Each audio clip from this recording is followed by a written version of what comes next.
They think about discovery at the vision level, at the strategy level, and at the outcome opportunity level. And really looking at we need each of those decisions to each of those levels to be informed by what we're learning outside of the building, whatever we want to call that, whether that's discovery or research or whatever. And then they feed back into each other. It's not like we just work top down. We also work bottom up. We also work on all three at the same time. Welcome to a new episode of Product Directions Podcast, 100 Product Strategies. We are your insider access to top product leaders shaping the strategy of the most diverse industries today. I'm your host, Nacho Basino, and I'll be digging into the real-life situations, problems, and frameworks used for strategy with product people all around the world in all kinds of products and markets. While there is no recipe for success, listening to others' experiences may give you the edge you need to solve your next strategic challenge. Hello, everyone. Welcome to a new episode. Today, I'm really happy to be with Teresa Torres, a very well-known and respected product discovery coach, author of probably the most known book on the topic, and also international speaker. So, Teresa, welcome to the podcast. Yeah, thank you for having me. I'm excited to be here. Awesome. So I assume everyone listening to this will know you, but maybe just in case, can you provide a few words about yourself and maybe more interesting what you have been doing lately? Yeah, so I work as a product discovery coach, which there's a little bit of jargon in that. Really, it just means I help product teams make better decisions about what to build. And the mechanism for that is how do you build in really fast feedback loops with customers? So as we go about making our daily decisions about what to build, we want to make sure we're getting feedback from customers to ensure we're on the right track, that we're building the right stuff. So at a high level, it's that simple.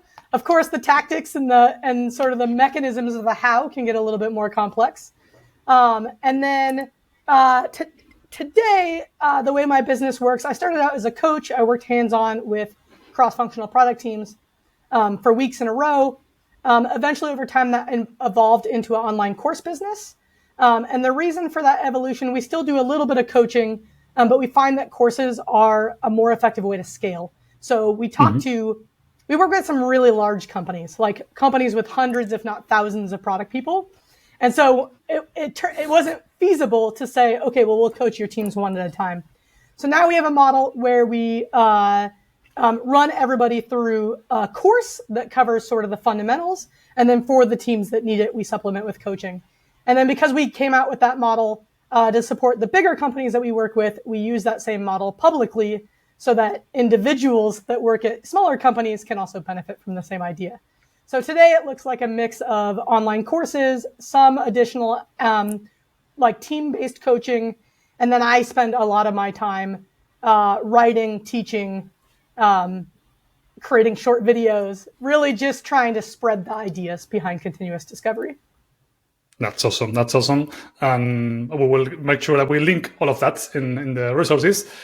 But I think that the short introduction you made about discovery is very interesting because today, unsurprisingly, the topic I want to talk with you is the connection between strategy and discovery. And maybe before making any kind of dive question or any bias to whatever you want to answer, I want to ask you, how do you feel about what do you believe about the connection between strategy and discovery? Yeah, the first hard part of this is what do we mean by strategy? I see so many different people define this differently. Some people talk about your OKRs are your strategy. Some people talk about your vision as your strategy. Some people talk about your roadmap as your strategy. The definition of strategy I really like comes from the book Good Strategy, Bad Strategy. The author, Richard Rummelt, really talks about it starts with a diagnosis. So we have to look at what's happening in the world and really understand what's happening in the market, what are external factors that are influencing that, and come up with a diagnosis, and then design a plan for how to react to that. Where do we want to play based on what we're seeing out in the world? What I like about that definition is, first of all, it gets really concrete. A goal is not a strategy. A vision can emerge from your strategy, or your strategy can emerge from your vision. Which direction those go, I've seen it happen both ways. But it gets really specific about what do we mean by strategy. The other thing that I like about it is that you can't really, I think your diagnosis gets a lot better if you do some discovery. So this is where I think like discovery is all about feedback loops. It's all about how do we go and see what's happening in the world. And this is very aligned with this idea of to develop a strategy, to develop a plan of action, we need to be aware of our surroundings and what's happening in the world and the competitive landscape and where we sit in that. So I think typically, and like what I teach is discovery at a more granular level. It's down at the team level of where we have an outcome. We're trying to figure out what to build. But I think that the ethos of discovery also live at that strategic level, because how do we come up with a strategy if we don't know about our customers, if we don't know about our market? Yeah, absolutely. Love that. And so maybe going deep into that, one of the first questions I want to explore is, so there's a chicken and egg problem there, because in order to maybe know what to do discovery on, you need to have some kind of clarity on what market you want to play or what customer you want to target. But then on the other hand, to define the strategy, you need to have already some feedback from the market, from what customer is the potential customer of your solution. So have you seen any of that play in the teams you coach? Or? Yeah, so this is I think one of the reasons why this idea of continuous discovery is so important. A lot of like what I teach, it's at the individual team level. So you're a cross-functional product team, a product manager, a designer, a software engineer, and you're starting with an outcome. We're trying to increase retention. We're trying to drive customer acquisition, whatever it might be. And you're trying to discover how do we move the needle on that metric. I would say that's discovery at the lowest level, right? It's the day-to-day discovery. But I think that we make strategy lives at multiple levels in the organization. There's sort of the Richard Rumelt strategy of that's informing our vision, that's informing a company strategy, that's informing a product strategy.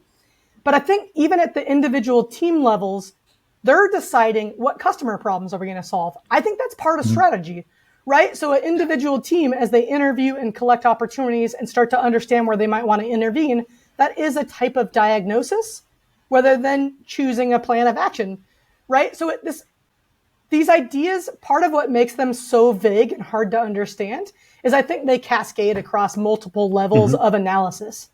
And so it's hard to do anything it's hard to do any of this starting from a blank slate, right? So even if you're at the most high level of strategy, at the company level or the vision level, you can't just pull a strategy out of thin air. You got to go talk to customers. You got to evaluate the market.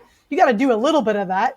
And it's not a one-time activity. It's not like we're going to do that and say, okay, this is our strategy and it's set in stone. As you move down the levels, they should be feeding back up into those higher levels if we're truly a learning organization. Yeah, that's interesting, because it jumps to one of the topics I think it's most interesting is how product leaders should approach discovery or be involved in discovery, to bring it away. So let's say that, for example, we are trying to define a strategy, and I don't know, we do a software for doctors, and we are big in the surgeons market, and we want to tackle, I don't know, pediatricians or any other group of doctors. Should the leader be involved in that? Should the leader be more conversational in terms of giving this challenge to the teams? Or how would you recommend leaders get more involved in these feedback loops? Yeah, this is a really great question. I looked away because I'm pulling up a LinkedIn message that I have right now in my inbox. I got a really great message from the chief product officer at Doodle, this woman, Stephanie Liu. And she talked about how her team went through this big, strategic conversation about what are the different levels at which we work and how do we infuse those levels with different research. And she just today, this is really timely, posted about how they think about discovery at the vision level, at the strategy level, and at the outcome opportunity level. And really looking at we need each of those decisions to each of those levels to be informed by what we're learning outside of the building, whatever we want to call that, whether that's discovery or research or whatever. And then they feed back into each other. It's not like we just work top down. We also work bottom up. We also work on all three at the same time. And so I think one of the things that's hard for leaders is I hear every day from teams that say, I have no strategic context. I don't know what our company mission is, our vision, our strategy. But I also hear from leaders every day saying, I communicate this 1 million times and my teams don't get it. I think it's because it's a moving target. It's messy, right? So there might be like bedrocks that are stable. And we can think of some common ones, like Apple has like a strategic rock of like, we believe in closed systems. We think quality goes up when we own the full stack, right? That's something that like is universal at Apple. I think we have some other examples like advertising driven businesses. Facebook and Google are going to be really focused on eyeballs and engagement and open systems that are available to the masses. Facebook's a little bit more ambiguous, right? Because they have some products like Apple that are closed, and then they have some ad-based revenue. But some of these things are core in a company's DNA. And because we think of them as like bedrocks, sometimes these companies get into trouble because they don't change them when the market is telling us they need to change. In fact, arguably, Apple might be in this situation. I'm not going to say they are because Apple has stood the test of time at this point. But Apple is facing a lot of litigation around should there be a side door to the App Store, right? And Apple would argue, based on their foundational strategy that closed systems are better, that it's worse for the consumer. Courts around the world are suggesting otherwise. Is Apple going to have to let go of this bedrock element of their strategy? Or are they right and they're going to win out? Right? So I think no matter what the level and no longer how strong the belief, all these different levels, even our vision is going to evolve as we learn. Like one of the phrases I use a lot in my work is we're coming up with crummy first drafts and then we're iterating on it. And I think this is true even at the vision and the strategy level. Like based on what we know today, this is our first draft. And as we learn more, we're going to continue to evolve it. I think what's hard about that is it takes a lot of discipline to keep evolving it. And it's already hard enough to communicate it when it's stable. So if it's always evolving, the amount of communication goes way up. So I think it's messy, it's complex, and I think it's why everybody's genuinely confused. But I don't know a better answer. I kind of just feel like we have to over-communicate. Yeah, but I think that two more concrete questions to that. The first one is more about time management, for lack of a better word, that as a CPO, you are kind of bogged down in meetings and whatnot, and all these tasks that we need to perform. So the time to do actual discovery, to talk with customers, is also kind of quite high, or can become quite high for product managers. So how must a product leader be connected to these customer discussions or customer touch points versus more on the receiving side of, okay, these are the insights the team collected and I'm hearing them? Yeah, I want to get to a point where literally everybody in an organization has some exposure, direct exposure to customers. I think this is really the heart of customer centricity. We see a lot of companies embrace this where they have people do rotations on their customer support team. We're seeing more product teams interview on a regular basis. The goal of this is not necessarily like, oh, I'm going to get some grand insight from this single conversation. It's more about we want constant exposure because constant exposure reminds us who our customers are, that they're not us, that we have knowledge they don't have, right? And so I think this is just the way human brains are wired. We need this constant reminder. It's so easy to slip into, oh no, we'll just design this from our point of view, or we'll make this decision from our point of view. So I think it is actually really important that everybody in an organization, CEO, the chief product officer, the frontline support person, the individual product manager, like I would love to get to a point where we can design business systems such that everybody has some exposure to customers on a regular basis. Now, by a regular basis, a good benchmark, I think, is at least weekly. I know a lot of teams that do much more than that. I know other teams that are struggling to get to that. Think about it as a benchmark to aspire to. Yeah. These conversations don't have to be rocket science. It doesn't have to be formal research. I think it's really about exposure. And there is bias here. Like we have a bias called the mere exposure effect. The more exposure we get to something, the more familiar we are, right? Like it also helps us overcome the curse of knowledge. That's another bias at play, which is we develop expertise in our product. Our customers don't have that expertise. How do we remember that? There's a lot of other benefits to this, but I think And it doesn't have to be a heavy lift. Like people hear this and they go, well, how do I talk to the right customer? And recruiting is hard. Customers are engaging with your company every day, right? So it's like, how do we plug into those systems? How do we just increase our exposure? And I think that has huge trickle down effects up and down the organization. I imagine, because many of our listeners are product leaders, and I imagine the product leaders and, hey, okay, I have 5 teams, and the 5 teams are having weekly, in the perfect world, they're having weekly touch points with the customers.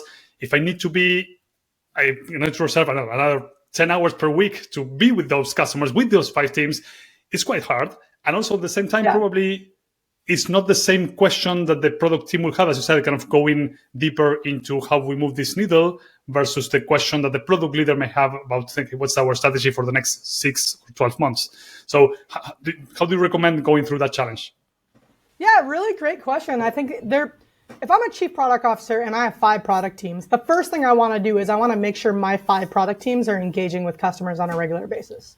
I want to make sure that their discovery practices are sound, that they're getting what they need. And I might occasionally observe an interview and evaluate how they're synthesizing it to make sure that the skill level is adequate, right? So from a coaching my team standpoint as a leader, I want to check in occasionally to make sure they're on track. That does not mean I'm watching all 5 interviews every single week. That's not the best use of a leader's time.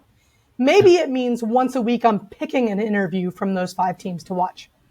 Now, if I'm a chief product officer, I'm not just relying on my teams to talk to customers. I also want to be talking to customers. And just like you said, I have questions at a different level. They're at a higher level. Where is this market going in the next 3 to 5 years? How does our vision and strategy need to evolve? I might be looking at things like how do our customers or potential customers view us relative to our competitors? And competitors don't just mean competing products. Sometimes competitors is doing nothing, right? Mm-hmm. I know in my business, my biggest competitor is leaders not training their teams, right? It's not some other discovery coach that's stealing my business. It's teams not investing in training at all. And so that's where that leader has to also be engaging in their own conversations at those higher levels. So then the question becomes, how do they find those people? And I think they can do that the same way product teams do that. So one of the ideas in my book is to automate your recruiting process, where you use hooks in your product to allow the customer to opt into these conversations. I don't see why a chief product officer can't use the same mechanism, where they just start to ask questions in the product that match the scope that they want to learn about. And so that for the chief product officer, it becomes just like any other meeting on their calendar. Because of course they don't have time to get into the recruiting game. Right? But it turns out neither do product teams, which is why we can just automate this away. Yeah. And to be honest, I mean, what I was thinking about is that we put all this emphasis on product leaders must coach the team, must define the strategic context. And at some point, we lost the relationship between, hey, to coach a team and to build the strategic context, you'll need to be actively doing discovery. So I think that's a gap we need to fill. But this goes into the second big question I had in mind, maybe to connect it to strategy, and maybe you have some recommendations. As you said, the question a product leader may have is disconnected from what I may call kind of the current user needs. Let me give you an example. If you, and this example is coming from a listener, so it's very interesting. If you were in the 90s trying to say, I will make an online store, you will have this strategic goal of saying, hey, I want to make this business online and have all these benefits and whatnot. But then on the discovery side, you will go to talk to customers and customers say, hey, no, I don't want to put my card online. That sounds insecure. So how do you reconcile this strategic or more forward thinking with the real customer touch points that may kind of present the current blockers? Yeah, this is a really great question. Let's talk about this specifically. I was one of those people when e-commerce started. I had questions about, is it safe to put my credit card online? I think for all of us old enough to remember that time period, we all did, right? But what convinced us? What convinced us was the value we got from it. Whoa, I can order any book in the universe. I think what really got me was there was a CD company. This was back in the day of CDs. I know that's already going to date me. But there was a CD company. Maybe it was like 1-800-CDs. I can't remember. But they sold CDs at like an astronomically low rate. It was like, get 12 CDs for $3. And I was in college. And it was just like, and I loved music, and it was just like so compelling that I was like, all right, I guess I'm going to give you my credit card. Right. And so when we're talking about products and services that are on the edge of where we are today, this is where we are with AI.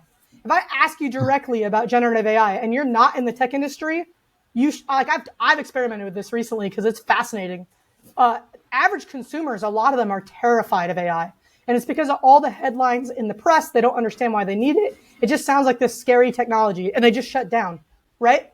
Mm-hmm. But if I ask a different question, if I start to get into a very specific use case of like, hey, you are interested in finding a new restaurant in town.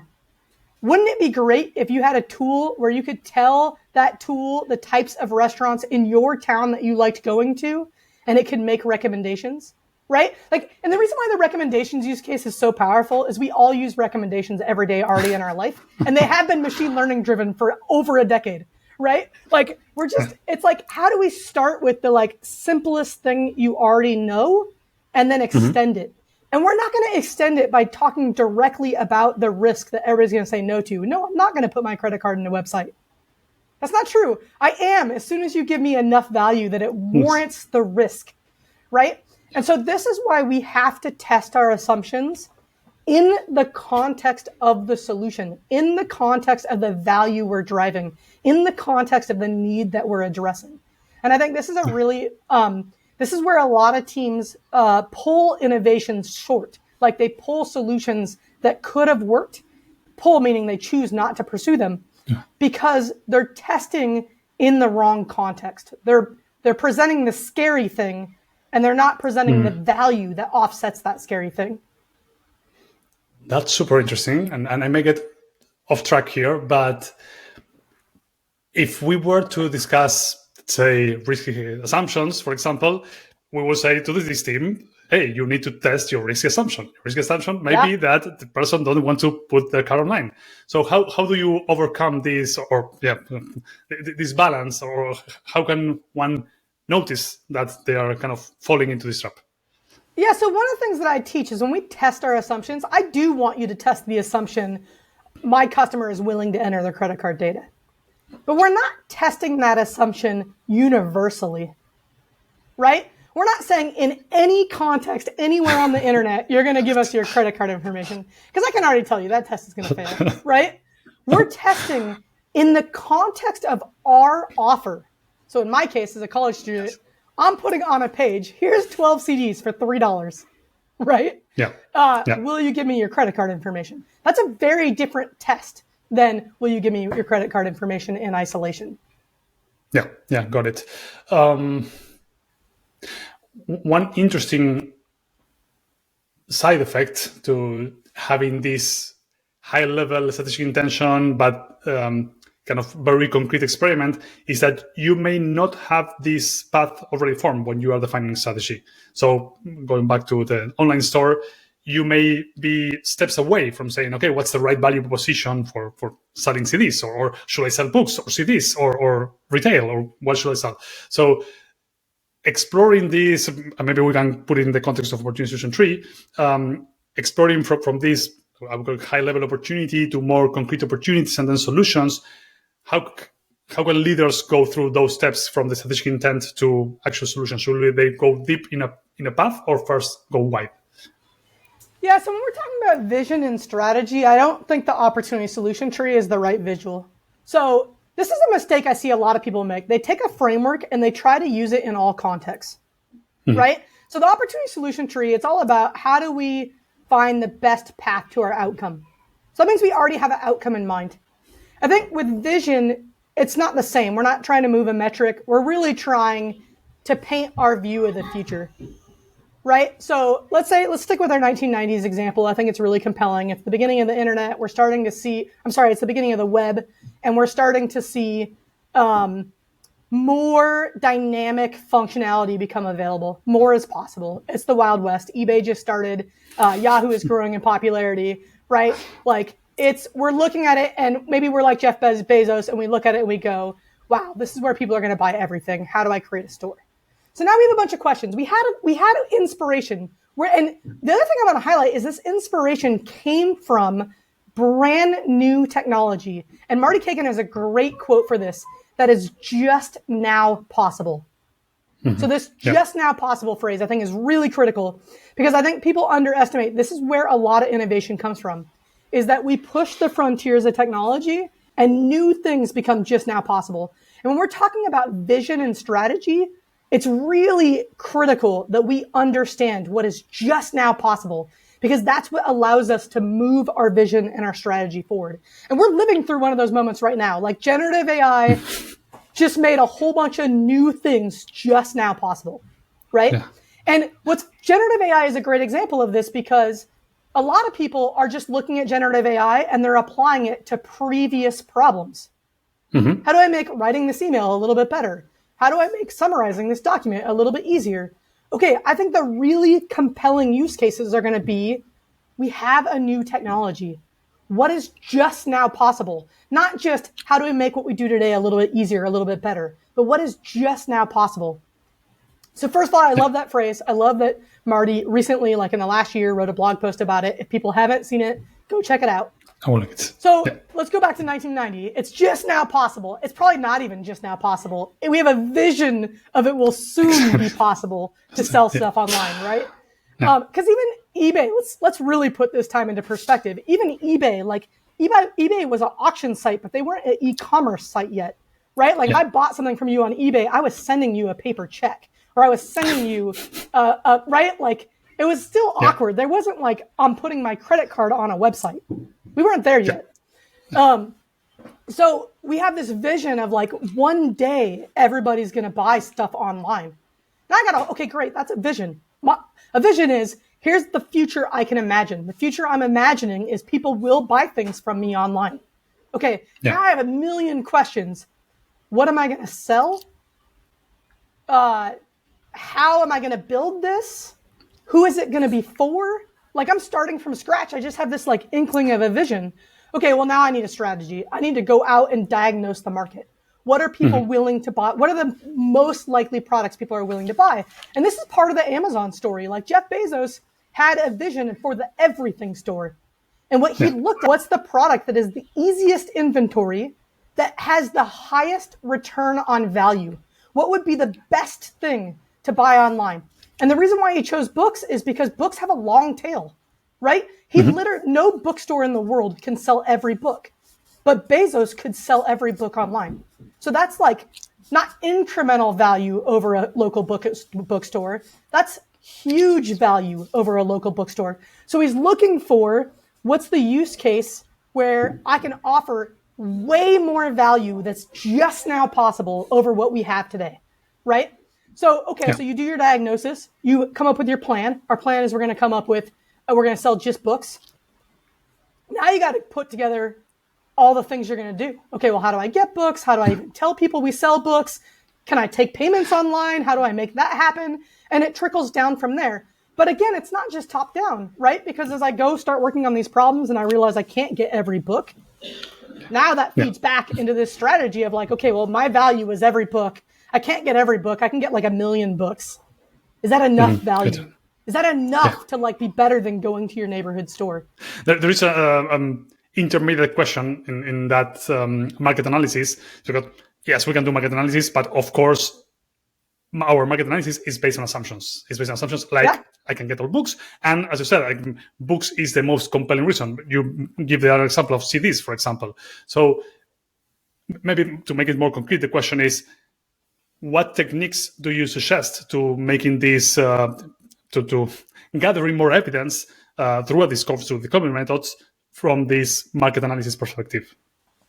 Yeah, so I think there's some assumptions that I think like I know a little bit about the Amazon founding story. Like I know part of the reason, and I think this is not just limited to Amazon. I think books and CDs were one of the first things sold on the internet for a good reason. They reduce some of the challenges of selling online. It's easy inventory to store. It's easy products to ship. They're not going to get damaged in shipping, or they're less likely to get damaged in shipping. They don't weigh a ton. They're not dumbbells, right? So like those product catalogs have things, and then also they're enormous product catalogs. And so there's this like value trade-off. So I think some of those things you could just include as part of your diagnosis. Popular products at the time, people were buying books and CDs, have these inherent advantages, and that they're easy to keep inventory. They're not likely to get damaged. They're safe to assume, like, they're not products you need. It's not milk. You don't need it in 1 hour. It's okay to get it in a couple days. Yeah. Right? So I think some of that you could reason, and maybe that's this current trend of first principles. Like, you could just reason from what are the types of products that would be good for this new world. Yeah. But you still need to test with customers, right? Yeah. So like, I have this theory that this value of having access to everything is better than me going to my local store. Okay, well now I need to understand, like, how often do you go to your local CD store? Again, we're dating ourselves, but that's fine.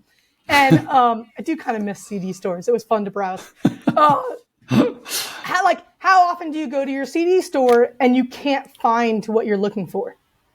Like, that's an assumption I would want to test. Like, how compelling is this? Right? It's great that I can offer every CD, but if you don't want to buy the CDs that I offer that your store doesn't offer, there's not a lot of value to you. I might need to test, like, how willing is the person to wait for the product. And I actually think, like, I suspect Bezos tested this early on, and it's why he's so hyper-focused on fast delivery. Because I think a consumer's likelihood to wait isn't very long, right? Yeah. And so maybe he could get an early adopter crowd that was like, this is cool, I'll wait. But to really get the mainstream, you got to reduce that time frame, right? So even like, this strategy won't work if these core assumptions aren't true.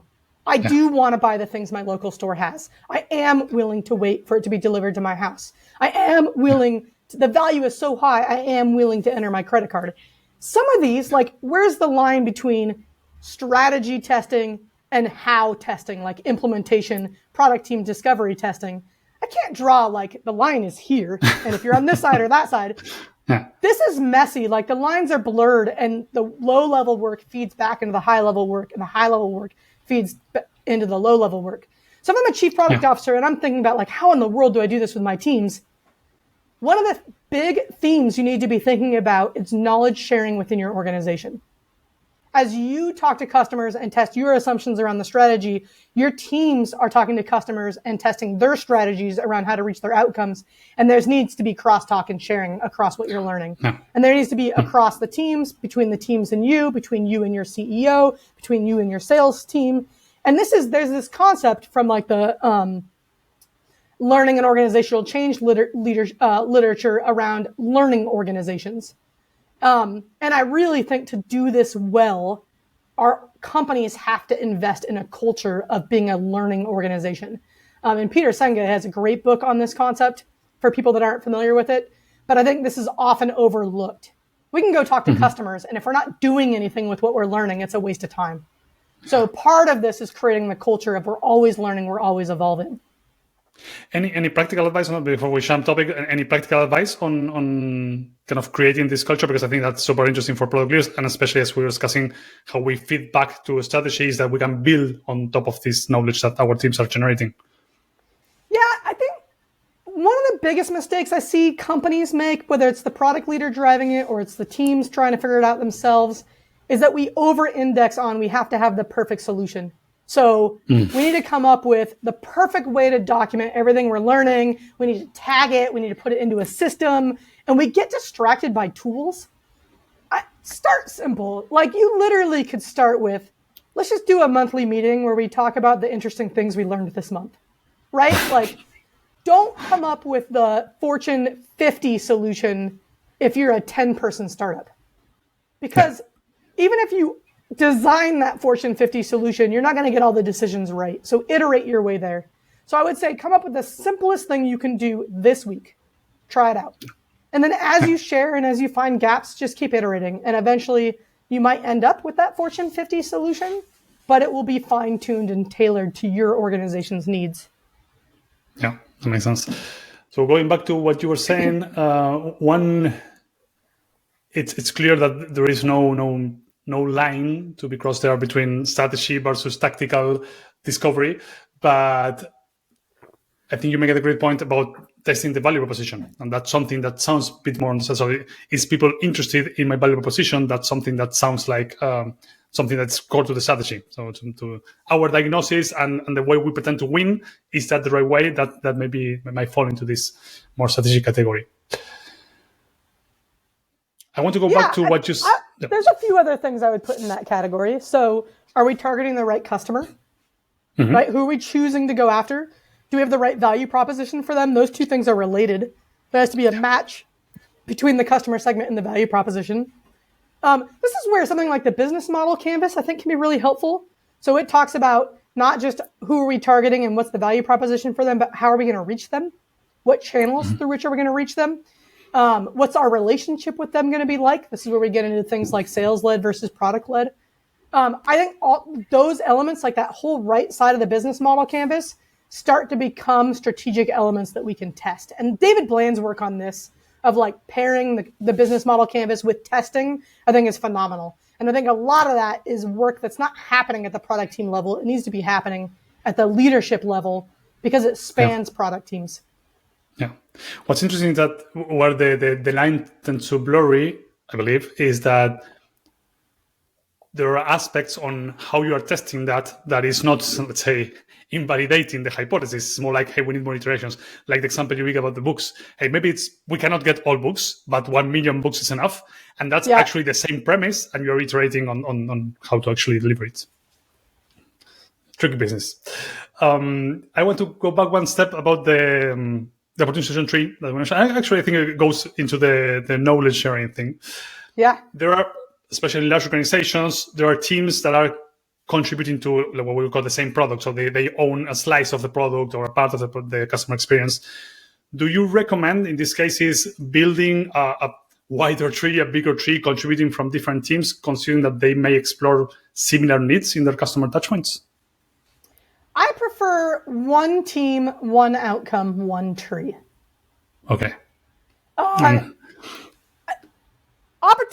opportunity space is unwieldy, right? The broader the scope, the more unwieldy. It's going to become very quickly hard to manage. So let's say we have 7 teams and they're all contributing to increasing retention. Yeah. First of all, retention is a business outcome. So I want to translate that to a product outcome. I want to look at what are the behaviors in the product that are going to drive retention.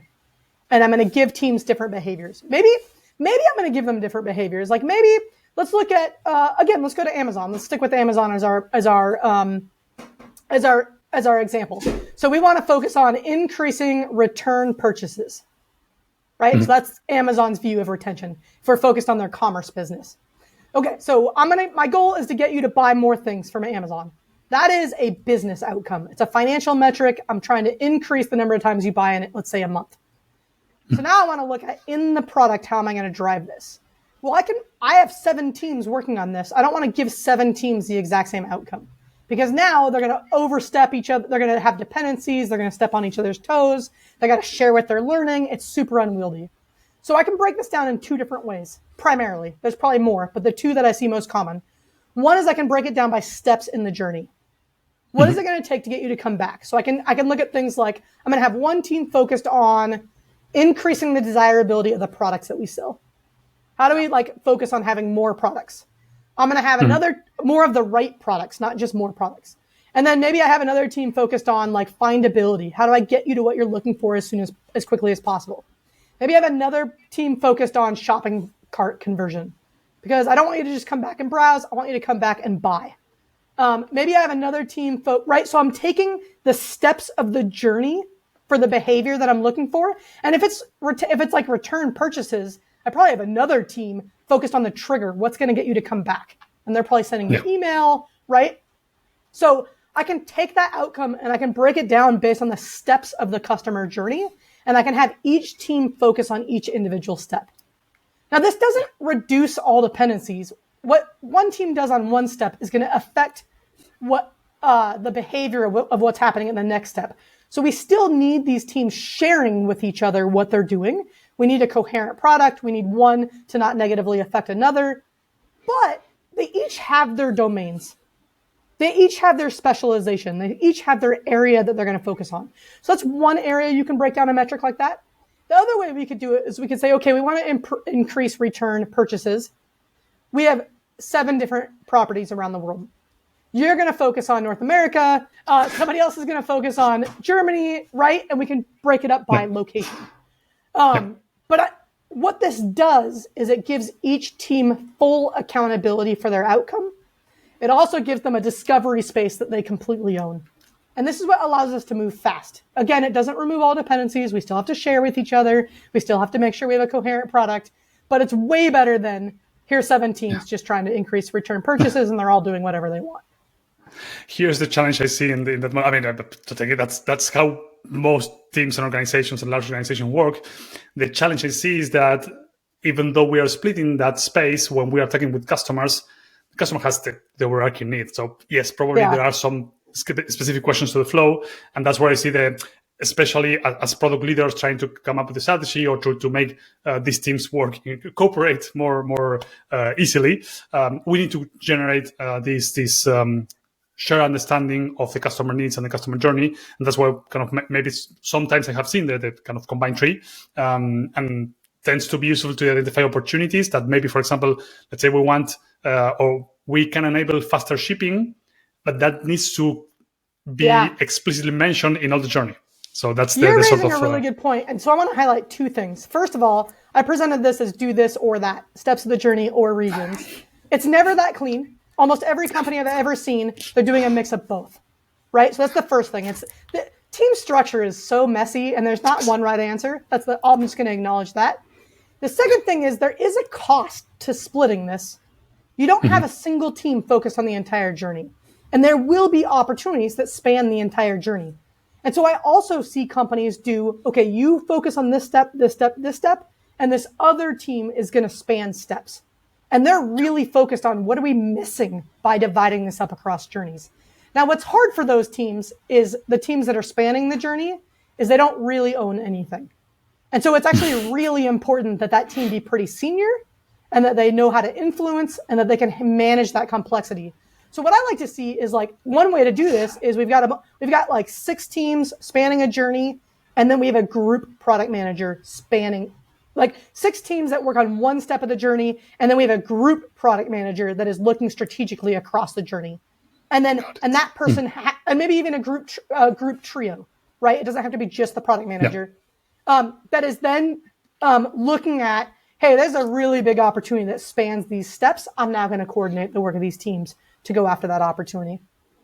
Yeah, that makes sense. So, and maybe to play back what you said, it's less about the tools. Like I mentioned this combined tree that was kind of the tooling way to say it, but actually it's more about the collaboration and again, what you said, sharing the learning and understanding how we can get these learnings across the entire journey. You raise a good point too. Like that group product manager that's spanning the steps might have an opportunity solution tree that spans all the steps. Here's the difference. That group product manager's opportunity solution tree isn't getting to the level of detail as the individual teams. They're limiting the opportunities to the ones that span the journey. And that's what makes it so that it doesn't suddenly blow up and be so unwieldy because it's representing all the detail of the entire journey. It's limited, right? The individual teams can capture all the individual step detail. And then that group product manager can now work at a different level. Love it. So for example, just to make it more concrete, if I'm the product description page team, I will have things to improve how the product is displayed. But then if we have the increase or decrease shipping time opportunity, that will be at the group product manager level, and he will coordinate or he or she will coordinate the work of all teams. Yep. I think this is actually why our team structure has to be messy. Like we can't just be all in on one strategy on team structure, because every team structure of one type, and by type I mean like steps of the journey versus region, will have gaps. Like one of the areas I see this a lot is marketplaces. And forget marketplaces, any ecosystem with more than one user, right? Like we think about marketplaces as buyers and sellers, but like Facebook is a marketplace. We have consumers and advertisers. Netflix is a marketplace. We have viewers and content providers, right? So any ecosystem where there's more than one type of customer, which is almost every single product known to man, we can have teams focused on one audience and other teams focused on the other audience. But what we lose It's who's focusing on the intersection points between those customers. Yeah. And so this is where we have to mix our structure. We have to have some, it's great to let one team just focus on the needs of one customer and another team focus on just the needs of another customer, but we also need a team focused on the intersection of those needs. Yeah, and actually, to deploy strategies in marketplace context, you usually need both things to work simultaneously to make the value happen. Yeah. So, fully agree with that. We are almost over time, and I don't want to miss asking my two final questions. The first one is that I know that you are an avid reader, and we mentioned good strategy, bad strategy, but I want to know if you have any other book recommendation or strategy that you usually give to product leaders. You know, one of the books that I always recommend is Decisive by Chip and Dan Heath. It's just a really nice summary of what we know about decision-making research.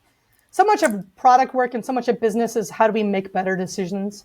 And I think that book, it's very engaging. It's very accessible. It's not an academic book, but it does a great job of representing the academic research on decision-making. And the final question is, what's some learning about product strategy that you have along your career that we may not have covered in our conversation? You know, I think a big one is market timing. So I've experienced this a lot in my career. My full-time employee experience was working at really early stage startups, like think 10 to 50 employees, really in the very beginning days, almost always pre-product market fit. And it's really easy when you're that early in a product's life cycle to project that the market is going to move faster than it does. Really famous example of this, it was going to be the mobile revolution for like 7 years before it was actually the mobile revolution, right? Like I think there's a great quote. I know Bill Gates has said something like this. I don't know if it originated from him, but the quote is something like, we overestimate what we can do on a short time frame and we underestimate what we can do on a long time frame. And I think he framed it as like a year and a decade. And I've seen lots of variations on that quote. But I think like what's so hard about product work, I don't think it's that hard if we do good discovery to understand a customer and understand their needs. I think there's this third element of what do we work on right now? What's the need to address right now? And I think that right now piece, the timing of a product is really tough to get right. It's so easy to like get excited about our future vision and work ahead of the market. And I think it's really critical that we focus on, no, what do people need today? Not tomorrow, today. We have to understand tomorrow because it informs our vision and where we're going, but we have to build for what people need right now. Yeah.